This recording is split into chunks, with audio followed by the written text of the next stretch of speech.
Hello everyone. I hope all of you are doing absolutely fine and trying to brave this new virus which is doing rounds across the world.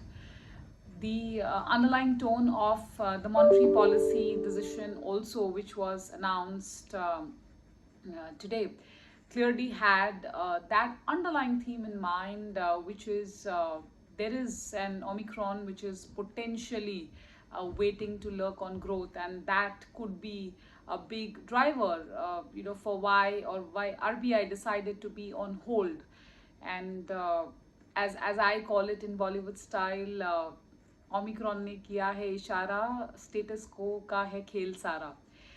Effectively, there was a small section of market which were expecting a reverse repo rate hike, 15 to 20 basis points, so symbolic number. However, even that is something which RBI did not deliver. Underlying concerns, obviously, what could be the potential impact from a growth standpoint? Number one. Number two is the liquidity normalization process is already underway. So why really disturb the apple cart? I think that seems to be the underlying genesis of the rate action or the rate inaction, if I were to say. Markets obviously were not really expecting any material fireworks.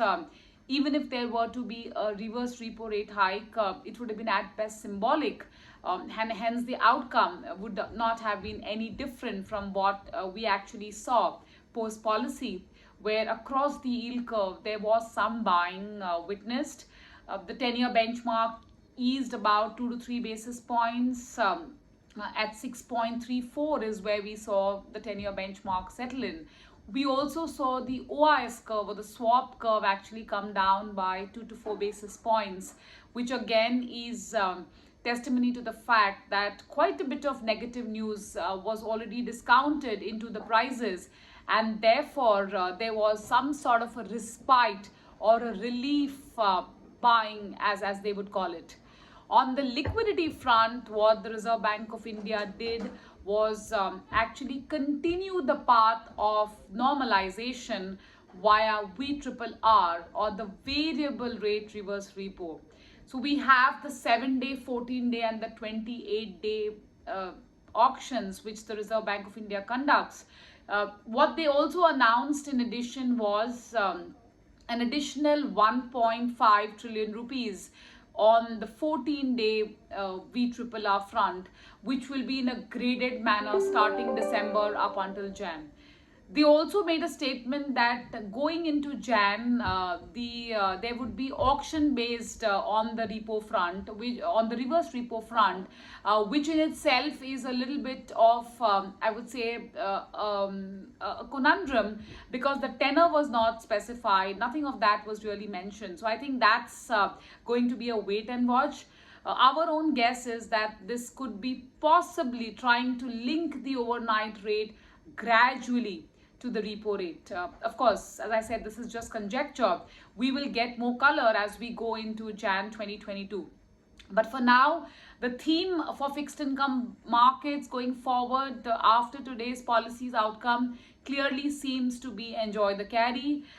Cliche theme, but something which has really worked in favor of fixed income investors. Not trying to get all over the place, but yes, there is opportunity across the yield curve which investors could look to partner with. Volatility is going to be the order of the day, no doubt about it. Incrementally, markets are going to be dancing through the gyrations of global yields. More specifically, the US Treasury, which right now is pretty perched at below 1.5%. But incremental data points, what the movements of the Fed statements have, etc., will have more weightage to our mind than immediate domestic factors.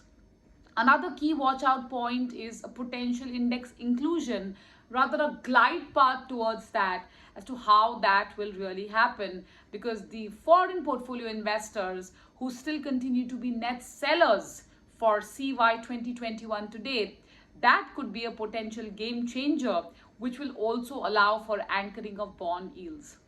Look at the state development loan segment. From a carry perspective, investors could find favor with strategies which are oriented towards state development loans. and also those funds which have hedge mechanisms inbuilt through floating rate bonds in the portfolio. So a combination of these with moderate duration, with reasonably good YTMs and acceptable credit risk could well be the play that investors could look forward to as a theme into 2022 and of course in the next few months coming ahead. On a last note, policy after policy, underlying tone remains to be accommodative. There will be a point in time where we'll see the removal, but there is no explicit guidance on that front from Reserve Bank of India. So panicking and exiting fixed income may not be a prudent solution. On that note, stay invested, stay safe. Thank you. Mutual fund investments are subject to market risks. Read all scheme-related documents carefully.